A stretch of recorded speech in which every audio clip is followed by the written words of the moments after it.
श्री गणेशाय नमः।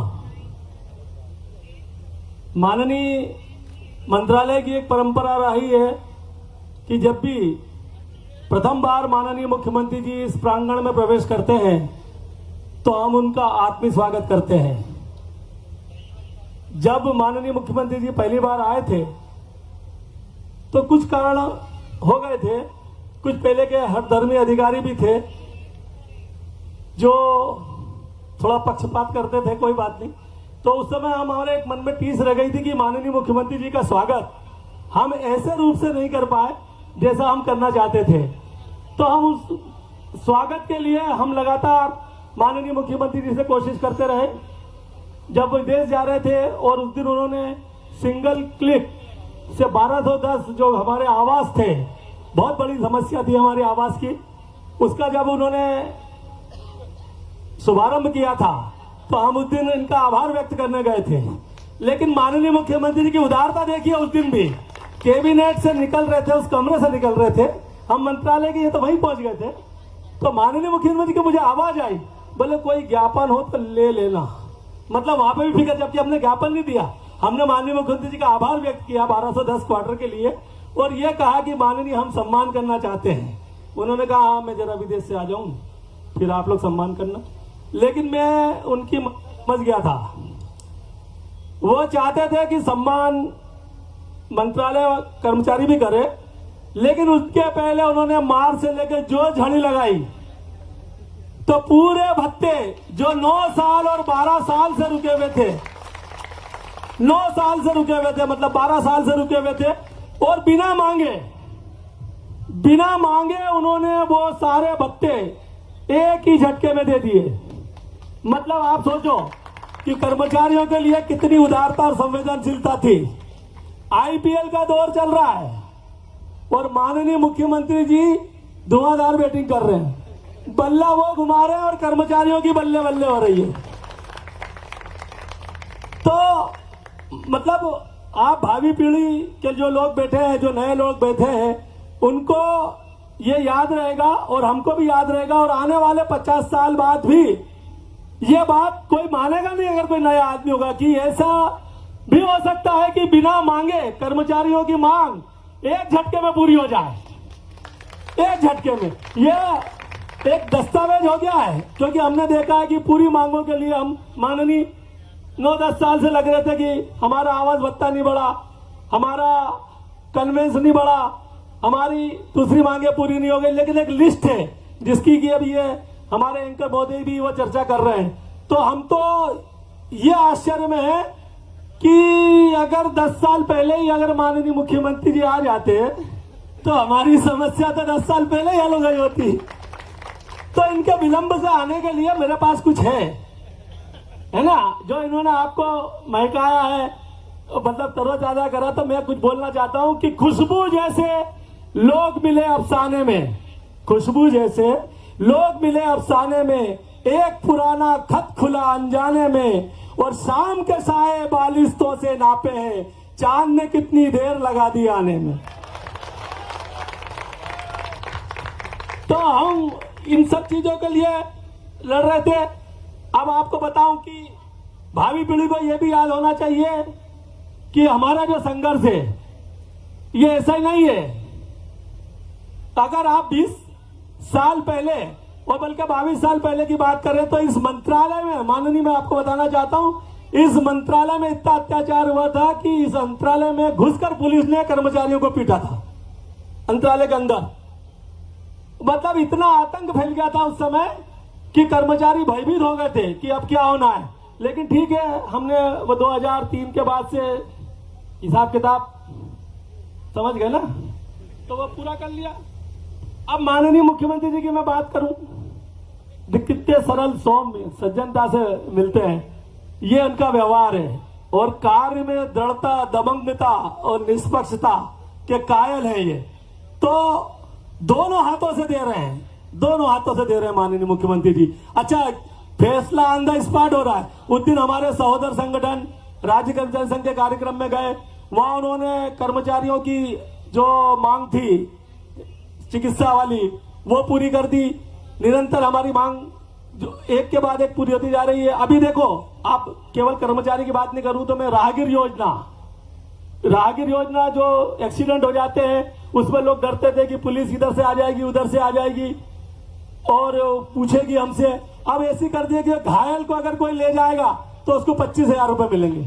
आप बताओ और कितनी संवेदनशीलता चाहिए। उनको मालूम है कि वो घायल को लोग इसलिए छोड़ जाते हैं कि उसका कोई इल्जाम ना आ जाए। एक मिनट थोड़ा सा।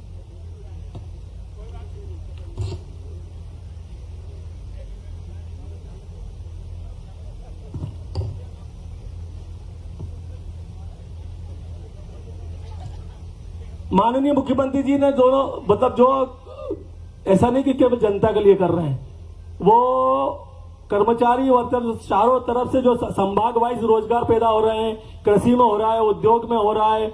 और ये जो हमको कर्मचारियों को किया है तो क्या होता है कि जनता अगर राजी रहे और हमारे सिपाही जो हम लोग हैं वो अगर ताजा रहे तो छत्रसाल महाराज ने उसके लिए कुछ कहा है। उन्होंने कहा है कि रैयत मतलब जनता और सिपाही मतलब हम, कि रैयत सब राजी रहे और ताजा रहे सिपाही तो छत्रसाल उस राज को बाल न बाका जाए। बाल नहीं बाका जा सकता ना। अब हमारी जब मंत्रालय की कुछ समस्या है तो माननीय मैं बता दूं कि आपने बहुत पुरानी समस्याओं पर प्रहार किया है तो हमारी भी समस्या है। हमारा एक जुलाई 2013 से महंगाई भत्ता नहीं बढ़ा था, वो आपने बढ़ा दिया। अभी क्या हुआ माननीय मुख्यमंत्री जी की 2023 में चौथे समयमान की घोषणा हुई, मतलब 2016-18 तक हमने तीसरा समयमान ले लिया था। अब घोषणा तो हो गई और घोषणा यह थी कि जिनकी 35 साल की आयु सीमा हो गई है उनको चौथा समयमान दिया जाएगा। सबको दे दिया। मंत्रालय को यह बोल के रोक लिया गया कि उनको पहले से ज्यादा मिल रहा है। माननीय मुख्यमंत्री जी, घोषणा में कहीं यह नहीं था कि जिसको ज्यादा मिलेगा उसको रोक लेंगे या जिसको कम मिलेगा उसको रोक लेंगे। 35 साल की सेवा होना 3 हम ले चुके थे 30 साल में। हमारे स्टूडेंट ऑफिस का जो मामला है, हमारे यहाँ 2-3 संवर्ग है, सहायक ग्रेड 3 है, निस्सहायक है और तकनीकी है। तो सहायक ग्रेड 3 को और निस्सहायक को तो 3 समयमान उसके पदोन्नति के मिल गए, लेकिन स्टूडेंट ऑफिस का रुक गया।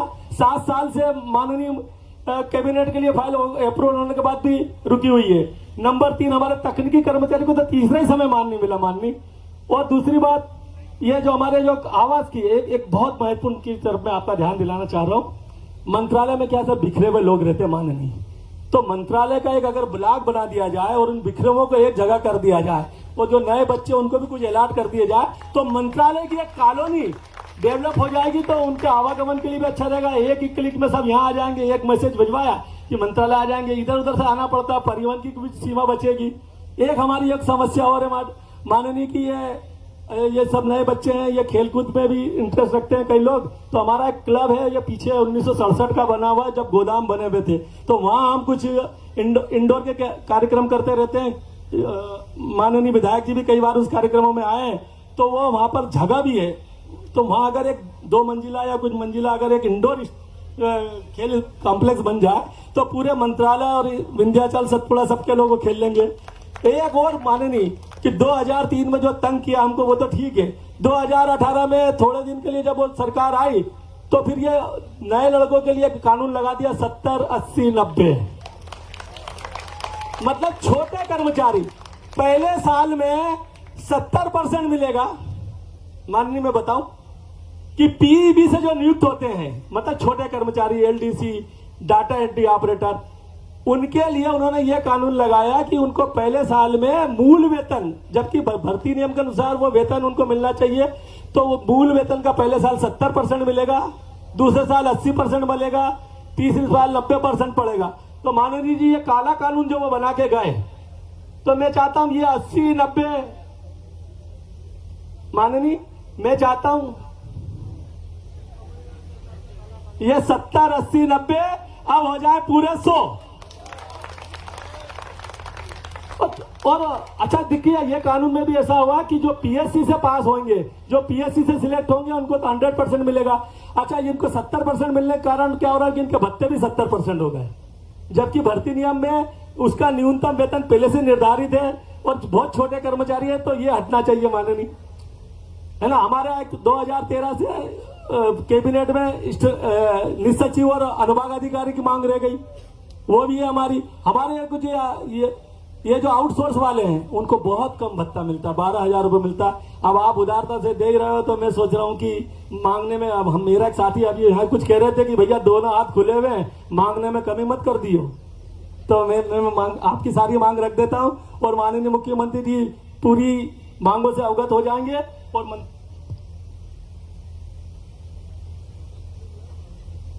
माननीय मुख्यमंत्री जी ने एक आखिरी बात, माननीय मुख्यमंत्री जी ने पदोन्नति का रास्ता निकालने की बात करी है। ये मैं बोलना भूल जाऊंगा तो ये लोग मुझे बहुत बोलेंगे, और माननीय मुख्यमंत्री जी ने घोषणा भी कर दी है। तो माननीय मुख्यमंत्री जी, सभी विभागों की राय लॉ डिपार्टमेंट देता है, लॉ डिपार्टमेंट ने पदोन्नति के आदेश जारी कर दिए हैं। 2016 से लोग इसका इंतजार कर रहे हैं। उनकी सीनियरिटी के आधार पर अगर ये मांग पूरी हो जाए तो वो भी अच्छा जाएगा। और आखिरी बात,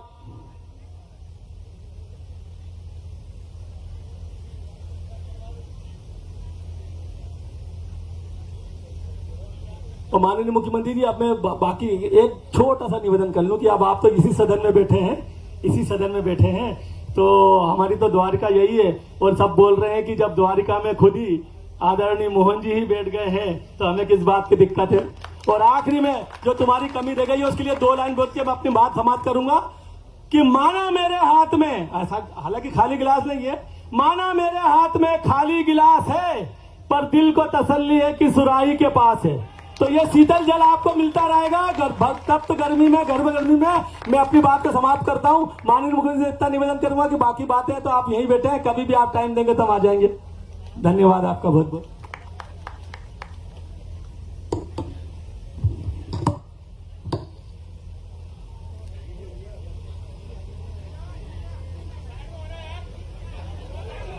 मंत्रालय कर्मचारी संघ द्वारा आयोजित इस स्वागत समारोह में मंच पर विराजमान माननीय विधायक श्रीमान भगवान दास सबनानी जी अभी अभी हमारे बीच में से एक और बैठक के लिए निकल के गए, मेरी अनुमति लेकर के। हमारे प्रभारी मंत्री और एमएसएमई मंत्री श्रीमान चेतन कश्यप जी, इस अवसर पर बीएमएस के महामंत्री श्रीमान कुलदीप सिंह जी, अध्यक्ष संचालनकर्ता सुभाष वर्मा जी, प्रवक्ता संजय राठौड़ जी, शीघ्र लेखक संघ के प्रवक्ता जीपी सिंह जी, आज आपकी आत्मीयता भरी इस, क्या बोलना चाहिए, भरी दोपहरी में फूल बरसा करके आनंद ले रहे थे। मुझे भी आनंद आया, आपको भी आनंद आया। मैं ये सोच रहा था संजय जी, सुभाष जी, चश्मे वाले के कितने फायदे और जो जिसको चश्मा नहीं लगता उसके कितने नुकसान हैं।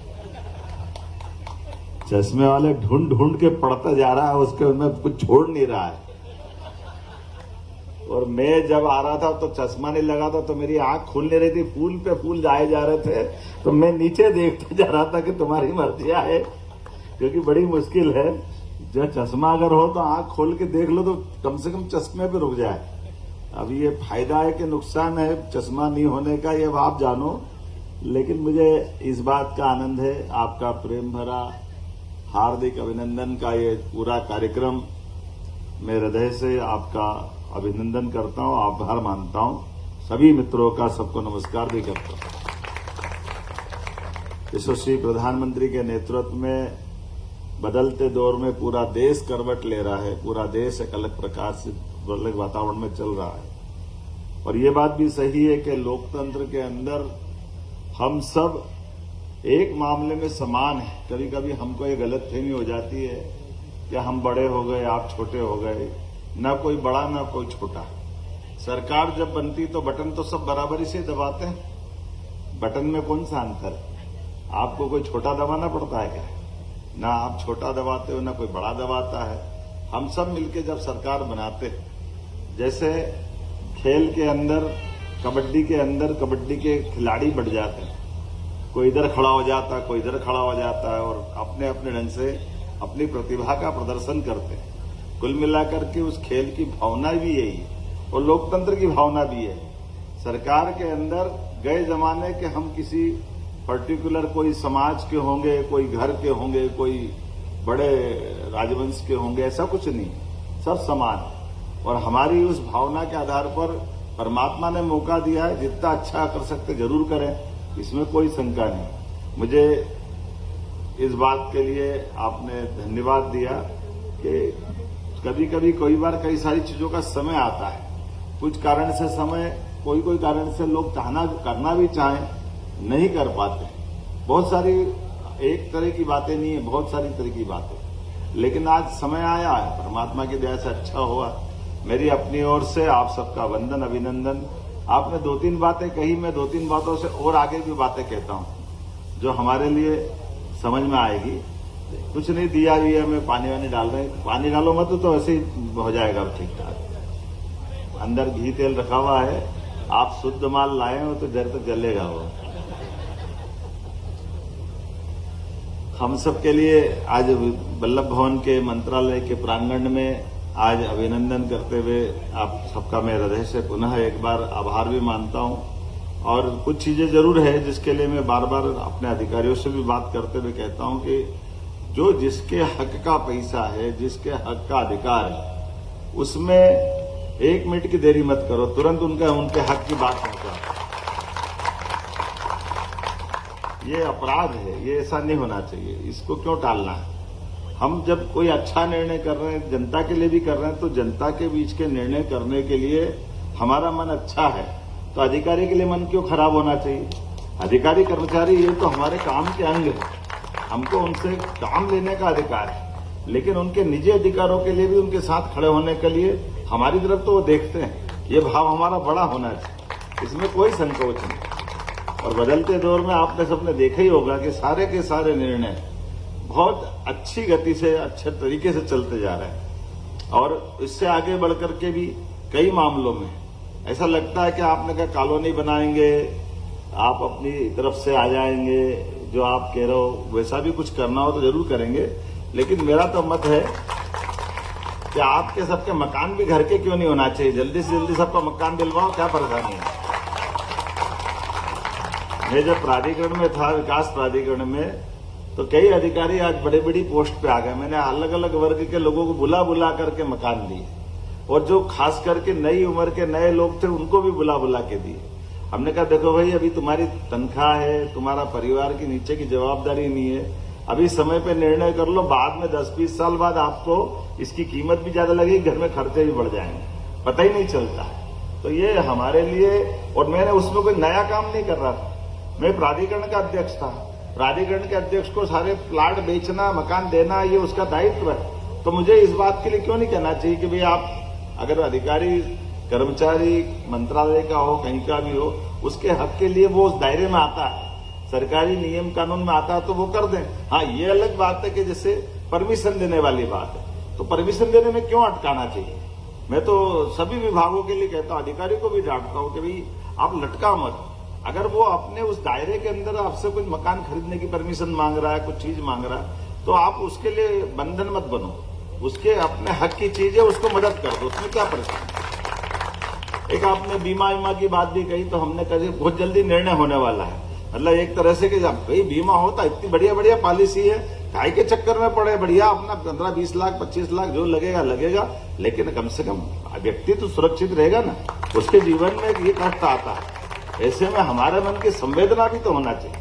बल्कि मैं तो और आगे जाके कहता हूं, अभी तो हमने ये चौराहे के लिए आपने घटना बताई, हमने उसको तो जोड़ा ही है कि कोई भी आदमी अगर घायल होता है किसी चौराहे पर, तो राहगीर योजना के माध्यम से हॉस्पिटल पहुंचाने वालों को वहां तो उनका इलाज करेंगे, पहुंचाने वालों को भी पुरस्कार देंगे, और उसके भाव से भी 25,000 रुपया कोई मत। अभी यह तो हमारे लिए व्यक्ति की जान जरूरी है, व्यक्ति की संवेदनशीलता चाहिए, और ये मानवता भी है, मनुष्यता है। लेकिन मैं तो और आगे कहता हूं, भगवान करे काम नहीं पड़े, लेकिन काम पड़ जाए तो अभी जैसे आपने देखा कुछ समय पहले एम्स के डॉक्टर भोपाल के थे, उनको हार्ट ट्रांसप्लांट कराना था, और हार्ट ट्रांसप्लांट कराने की मुझे रास्ते में एयरपोर्ट पे बताया कि वो बहुत अच्छे डॉक्टर है, उनके हार्ट का ट्रांसप्लांट कराना और मद्रास पहुंचाना पड़ेगा। हमने कहा तुरंत पहुंचाओ, जो पैसा लगेगा मैं दूंगा। एयर एम्बुलेंस भी दी, हेलीकॉप्टर भी दिया, और आज उनका पूरा हॉस्पिटल और सारा परिवार मुझे धन्यवाद देने भी आया ये ऐसी चीजें ऐसी इसी तरह से एयर एम्बुलेंस प्लेन से, एयर एम्बुलेंस हेलीकॉप्टर से आपके भी ध्यान में कोई आता, कोई गंभीर बीमार है, कोई को तुरंत कहीं पहुंचाना है, जो पैसा लगेगा सरकार देगी, कोई तकलीफ नहीं। अधिकारी कर्मचारी की भी जरूरत पड़ेगी, हम उसके लिए भी देने के लिए तैयार हैं। हमारे व्यक्ति की जान बचाना बहुत जरूरी है आज के इस दौर में, बदलते समय में। ये सब बातें का कोई व्यक्तिगत रूप से इतने बड़े हमले में ये बहुत कॉमन बात है और मैं मान के चलता हूं ये नहीं, और भी बहुत सारी बात है। आपके बच्चे बच्ची को पढ़ाना हो, आगे बढ़ाना हो, कोई अच्छी डॉक्टर, वकील, इंजीनियर बनाना हो, किसी प्रकार की दूसरी कठिनाई हो, सरकार बाकी समाज की मदद करती तो अधिकारी कर्मचारी की क्यों नहीं करेगी। हमारे सारे कर्मचारी संघ के लिए कोई तो परेशानी नहीं, और मैं मान के चलता हूं कि आपकी क्षमता योग्यता का भी पूरा लाभ लेंगे और आपके माध्यम से प्रदेश की बेहतरी के लिए भी काम करेंगे, इसमें कोई संकोच नहीं। और पद के लिए अपनी जगह जो जहां है वो उस समय उस पद पे जिस समय ड्यूटी कर रहा है वो वहां के लिए उस समय ठीक है, लेकिन जैसे वो उठ के आते हैं तो फिर हम और आप बराबर हो, कोई अलग नहीं है, कोई छोटा नहीं, कोई बड़ा नहीं। ये मन में भाव होना चाहिए कि हमारे लिए हमारा एक परिवार, इस परिवार के भाव से लेते हुए मैं मान के चलता हूं कि सरकार की व्यवस्थाओं के साथ जुड़ करके बीएमएस के बैनर तले ये इतना अच्छा भाव आप रखते हैं। और सारी बातों का जो अब लिखा ही है ना आपने, इतना बड़ा लिखा, राष्ट्र हित, प्रदेश हित, कर्मचारी हित, इसके बाद बचा क्या है? तीनों में तो सब कुछ आ गया है, इसके अलावा कुछ है क्या? सबसे पहले राष्ट्र हित, इतना सुंदर वाक्य है जिसमें सब कुछ बातें आ गई। तो मैं मान के चलता हूं कि आज गंगा दशहरा की शुरुआत हुई है और गंगा दशमी के लिए आज से पहला दिन है। 10 दिन तक गंगा हमारी मां की तरह है, जिनके माध्यम से पूरी सृष्टि में भारत की पहचान, विश्व का कोई भी देश का व्यक्ति अगर भारत आता है और थोड़ा बहुत भी भारत को जानने वाले लोग हो तो वो कहते हैं कि अगर आप भारत जा रहे हो और भारत से आ रहे हो तो गंगा जल लेते आना, हमारा जीवन धन्य हो जाएगा। दुनिया इसके लिए जानती है, दुनिया उसके कारण से मानती है। तो ऐसे में पवित्र दिन आज इतने अच्छे अवसर पर ज्येष्ठ मास की प्रथमा पड़वा का दिन और आपने अभिनंदन का कार्यक्रम किया। मैं सुभाष जी आपको बधाई देता हूं और कितना अच्छा संचालन करते। कहाँ नौकरी कर रहे हो यार, तुम मेरे पल्ले नहीं पड़ रही, इतना बढ़िया ठोक ठोक के दे रहे हो, अच्छी खासी तैयारी करते हो। मैं मान के चलता अगर कोई अधिकारी मेरे साथ हो ध्यान देना, इनसे अपने भाषण के टाइम पे लिखवा के ले जाना, भैया जरा अपन भी बोल दिया करेंगे, अच्छा लगेगा। आपको हमारी टीम का हिस्सा बनाएंगे, ऐसे अच्छे लोगों की प्रतिभा को पहचान करके मौका देना, ये भी तो आनंद है। मेरी अपनी ओर से एक बार फिर आप सबका वंदन, अभिनंदन। भगवान दास जी ने भी बोलने का मुझे समय दे दिया, मैं आपका भी आभार मानता हूँ। इन्होंने कहा कि भाई आप ही बोल लो क्योंकि मेरी एक मीटिंग है, मैं वापस उसके लिए निकलना चाहता हूँ। और जो जो बचा है वो भी सब मिलेगा, चिंता मत करो। जैसे बिना मांगे ये सब भी मिला और आपने जो बताया वो सब कुछ होगा, कुछ बाकी रहने वाला नहीं। लगातार हम ये कोशिश कर रहे हैं कि जितने भी रिक्त पद होते हैं इसके लिए कोई विशेष भर्ती अभियान चलाना पड़े, विशेष ध्यान देना पड़े, इसकी क्यों जरूरत होना चाहिए। पद तो खाली होने वाले 2 महीने, 4 महीने, 6 महीने बाद अपने आप क्रम से भर्ती हो जाना चाहिए। इसीलिए बहुत जल्दी पद की भरने के लिए भी एक क्रम बनाने वाले हैं। उसी प्रकार से सबके प्रमोशन का भी रास्ता निकाल रहे हैं। बहुत जल्दी, बहुत किनारे है मामला, सबका प्रमोशन होगा जिस भाव से भी है, लेकिन सब मिलजुल करके थोड़ा रास्ता निकालें तो मैं मान के चलता हूं कि ज्यादा ठीक रहेगा। एक बार फिर आप सबका मेरी अपनी ओर से हृदय से इस अभिनंदन समारोह के लिए आभार, बहुत बहुत धन्यवाद। एक बार जोरदार तालियां बजाएं। इस समय ऐसे धर्मनिष्ठ मुख्यमंत्री मिले हैं जो अधिकारियों की मांगों के लिए उनकी विश्वसनीयता और पारदर्शिता व्यवस्थाओं में आई है।